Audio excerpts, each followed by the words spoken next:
morning, good afternoon or good evening, and welcome back to Salvage Rescues. So today we're going to continue with Ruby. We got a couple of issues now. We removed the rad pack, so I'll show you what we need to do.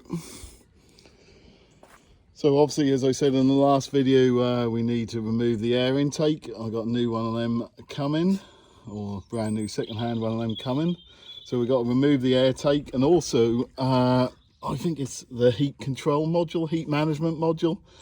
There's a couple of pipes what were broken on there, so I removed them yesterday. But also I noticed, I don't know if you can see it, let me get that wire out of the way. This is broke here as well, so I need to strip that off. I think that'll be easier once the air intake's gone, so I'll strip that off, and I think it's going to be a complete replacement.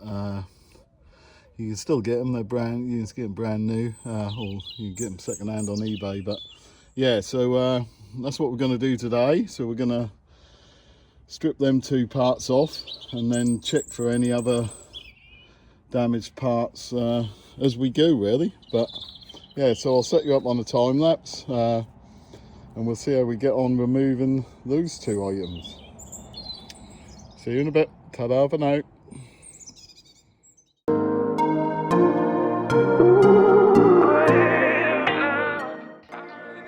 So the intake is held on with 5 bolts. These are all located along the top of the manifold. These can be undone with a 10mm socket. There's no bolts underneath. There is quite a few cables and pipes clipped to it, so you need to remove these. They're just plastic clips, and you can remove these before pulling the intake away from the manifold. It was a bit tricky to pull it away, I think because it's been there for a few years, and also the gaskets have sort of sealed to the head, so it did take a bit of a tug to get it away, but we got it off in the end.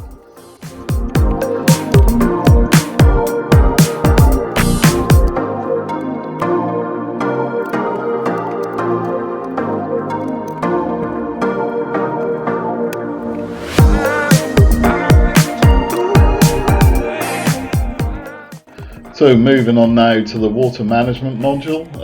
Again, this is held in position with 5 bolts. These are located around the unit. To undo these, you need an E11 Torx socket. Once these are undone, there's 2 O-rings what go inside the head. These hold the unit in quite firmly, so you need to give it a good pull to get it away from the head. Once it's away, I removed the final electrical connection and the final pipe, what's remaining on the module, and then it could be disposed of.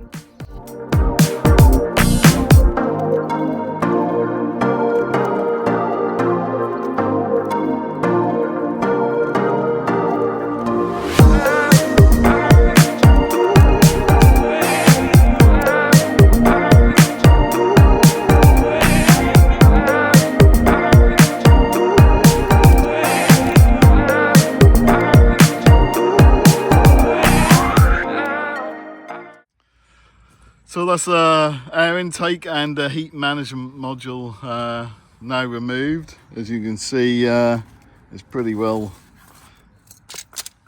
connected. I might be able to salvage certain parts, but I'll just order a brand new one. That's the easiest thing to do. Like I said, I already ordered the air intake, that's already coming.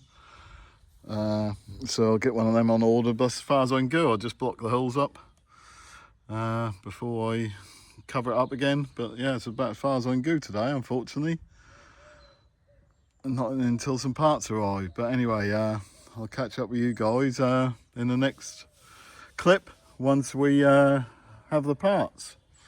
Ta-da for now. We've had a delivery this morning. As you can see, we've got the front bumper and the bonnet has arrived. As you can tell, these are for Ruby and they're not in the correct colour. So today what we're going to do is we're going to strip these down and get the painted bits over to the body shop so they can spray them in the correct colour. So I'll set you up on time lapse, and then I'll start stripping these 2 items down to remove all the parts what aren't being painted. So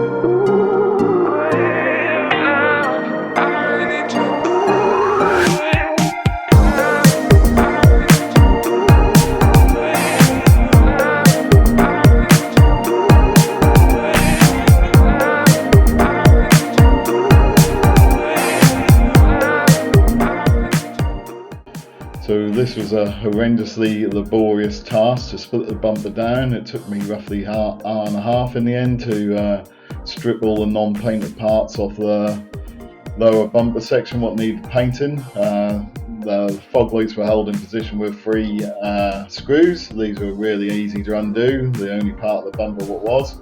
The rest of the bumper is held together with clips. And due to the age of the bumper, some of these were quite fragile, so I had to be really gentle. But as you can see, I removed all the parts, and the painted section is now at the body shop ready to be painted.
So with the bumper now stripped down, we moved on to the bonnet. As you can see, we removed the soundproofing from the underside, and then we removed the 2 bonnet catchers, the washer jets and the pipes, and these are heated washer jets as well, so there's some cabling had to be removed.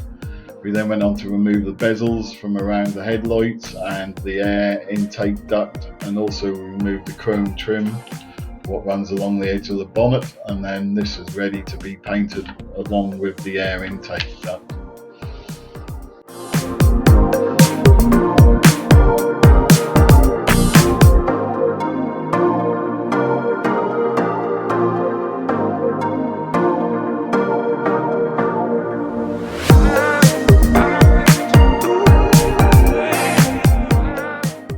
What's going down, people? So I'll give you an update what's been happening since the last clip. Quite a bit actually. It's a glorious day today, look at that sun. So what happened is I brought myself a little temporary building, so I thought I'd put a building up above the cars to keep it nice and dry, and also to allow me to work at night, put some lights in there, and obviously help keep the rain off. Then yesterday we had Storm Etna, or Elna, or Eva, or bloody you bastard is what we like to call it here. And this is what happened to the temporary building. As you can see, it's in pieces. Totally and utterly blew down. Done some damage to Ruby as well, so it sort of scratched the roof. And this pillar there. Can't see any other, there's a small scratch on the other side, but apart from that I can't see any other damage. And I see them couple of little scratches I'll probably polish out, but yeah, so as you can see I put tarpaulin underneath the mats, and yeah, I had myself quite a nice little enclosure to work in. Not no more. So what I'm going to do today is fit the new water management module, which is there, brand new one, so shouldn't have any issues with that. Fit the air intake, and then fit the rad pack, pressure test the coolant, and then yeah, fill it up with coolant. Then I can move the car again, get it back on its wheels and move it, and clear up this devastation that the storm left. So as you can see, that come with the complete crash bar assembly and everything. So I removed the crash bar off Ruby, also removed the under tray. I also took the wing off, so I removed the wing to take that to the paint shop. That's quite easy to do. I think there's 7 bolts that hold the wing on, so I took that to the paint shop so they can colour match the bonnet and bumper. And also, if you remember, there's that very small bit of damage on there, so they're going to repair that as well. I think the only thing left to buy is a front headlight. I got one, I just need the other one. They're quite expensive because they're the adaptive ones, but yeah, main focus today is get Ruby back on her wheels, and then I can move her off all this and yeah, clear up this mess. So I'll set you up on the tripod, and then we're, like I say, first thing we're going to do is install the water management module, then the air intake, and then yeah, then we'll install the rad pack and pressure test the system. So you can see, as normal, Betty's always out giving moral support. But yeah, okay, so I'll catch up with you guys in a little bit once I've got the tripod out, and we'll set you up on that. So I've put some small amount of lubricant on the O-ring before I put it back in, just to ensure it slides in position successfully. Just making sure no cables are caught behind where it should go.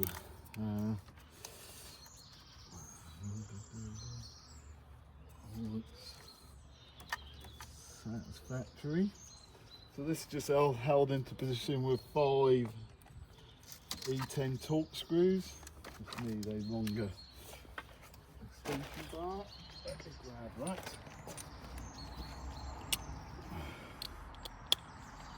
So yeah, it's should be a quite easy fix. And then some of the hoses what snapped off. I've still got the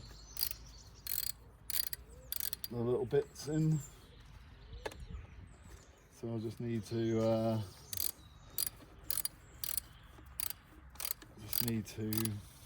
remove them before we connect the hoses up.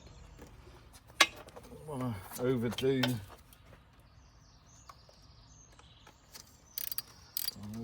the bolts until they're all in position.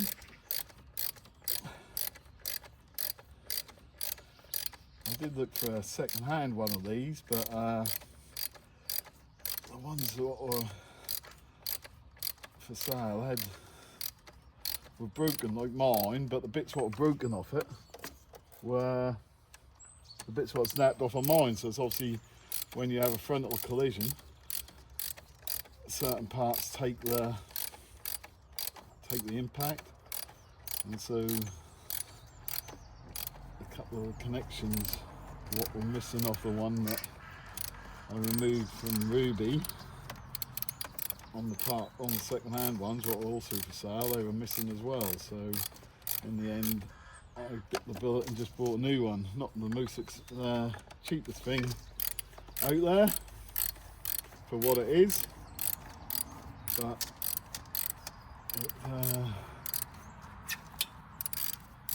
it's better than trying to make one out of 3 different parts. Like I say, it's just held in position with 5 E10s, I think they are, might be 11s.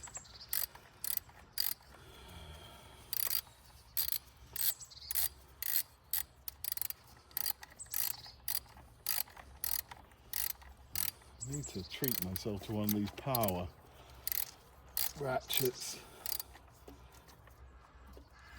Might be my next purchase, that might be. Right.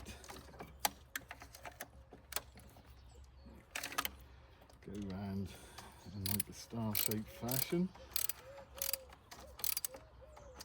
I did clean the surface up before I installed it. It was pretty clean, to be fair. I just gave it a quick brush over. That's not on. Let's put it on. That seems loose still. Right, that's that one. That one.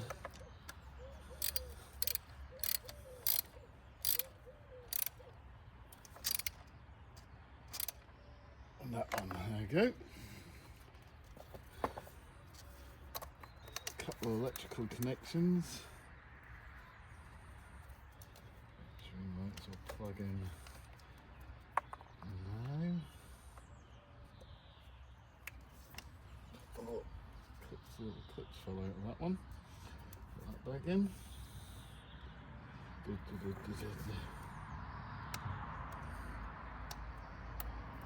Good. And this one here. Can't do that one there. Ah, that's still on there. Right, I'll do that. Now just check. There we go. Right, I think before I connect up the other hoses, I'll install the air intake, and that way I'll know the routing of the hoses.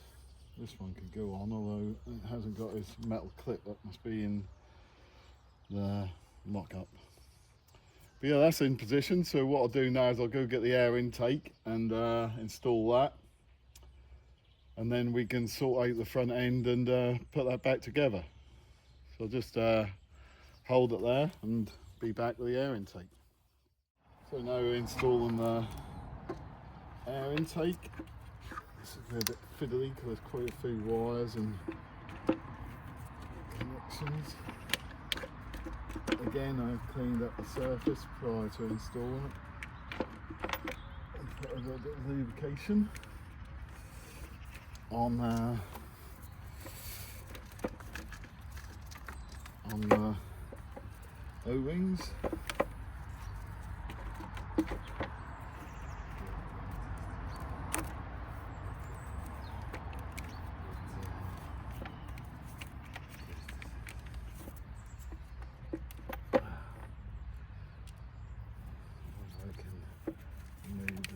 Gain any movement on these cables.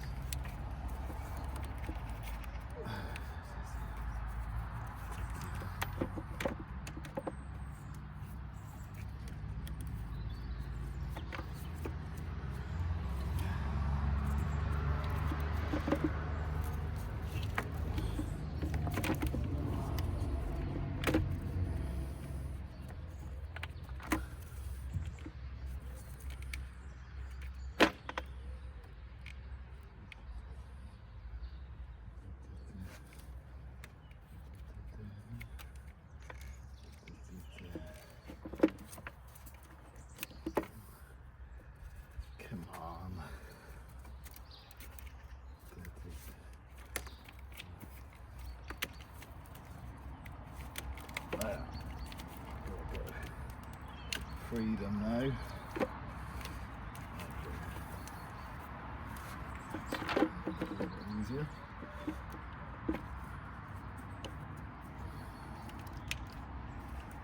He says.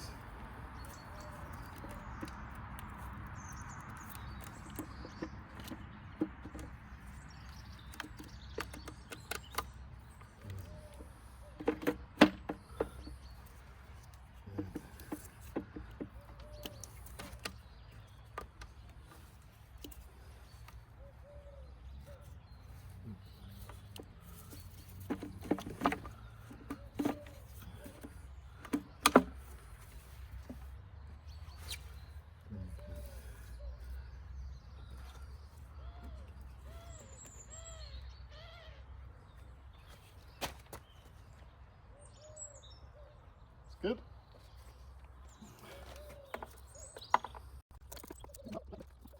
So this is held in position with 5 bolts requiring 10mm sockets. There's a couple of guides on the back side which go into the head, so that ensures everything's lined up.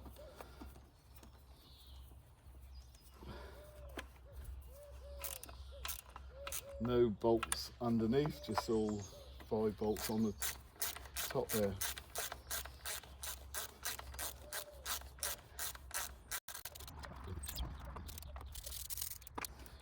Just double check they're all tight, and then we can sort all this cabling out. So I'll stop the video there, tidy up this cabling, and then show you the finished results. So that's everything assembled again. All the cables connected up. I have got one sensor at the end of the air intake, this one here, which needs to be replaced, so I'll get that on order. Apart from that, I'll put the aircon pipe back on. Yeah, apart from that, everything went together really well. All the cables are tidy up and everything. Just need to clean up some of the fittings and remove any pipes what are already on the car, which are supplied with that. And then yeah, I'll go for an install of the rad pack, and then hopefully we can get back on our wheels then. But I should think that's going to be reasonably easy to install. That it should slide straight in, and then it's held in position with these 10mm bolts, 2 on each suspension leg, and there's 2 underneath as well. But I'll show you that when we're doing it. But yeah, just I probably need to put this pipe on here as well, looking at it, because I don't think I'll get to it once that's in. So I'll get that out the lock up and install that before we put that rad pack on. But I'll just do a complete sweep and make sure I've got everything I need to be installed prior to putting it on, and then yeah, I'll see you back when we're installing the rad pack.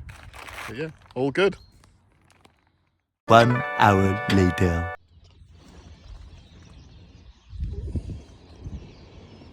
Right then guys, unfortunately that is as far as we can go today.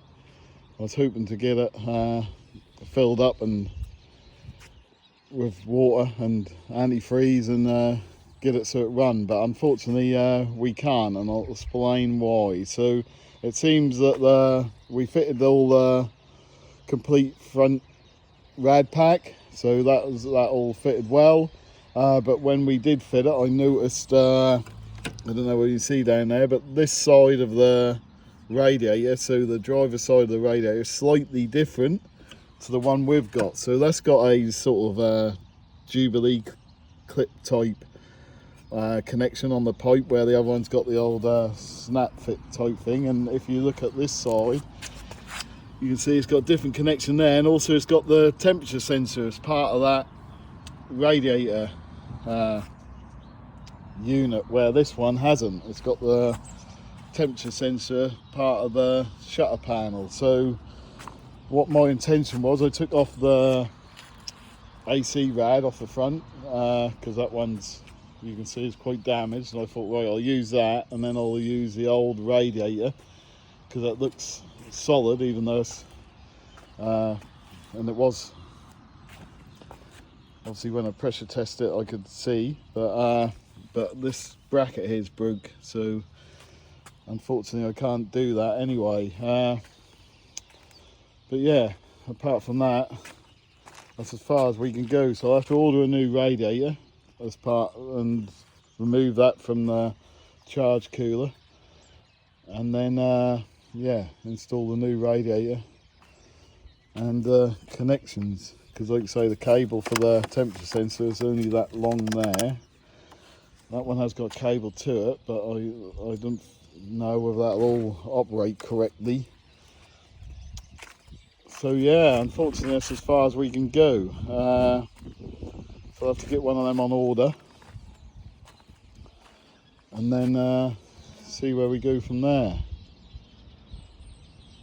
That's a bugger, but this is all part of doing up crash damaged cars, I suppose. It was this rad pack. I mean, this is a 2018 car and it come off a 2017 car, so I thought it was going to be exactly the same, but obviously they changed it slightly. But never mind. Like I say, it's all part of the enjoyment of it all. So yeah, so thanks everyone for watching, and we'll catch up with Ruby next week when the new radiator come in. But if you like this video, please give it a thumbs up, turn on those notifications, subscribe to the channel as well. We smashed the 500 subscribers, smashed that way ahead of when I thought we were going to, so we're already at 500 plus. So yeah, if you hit that subscribe button, definitely turn on notifications and keep you up to date with the build, and then I'll see you all next Sunday evening. Ta-da for now.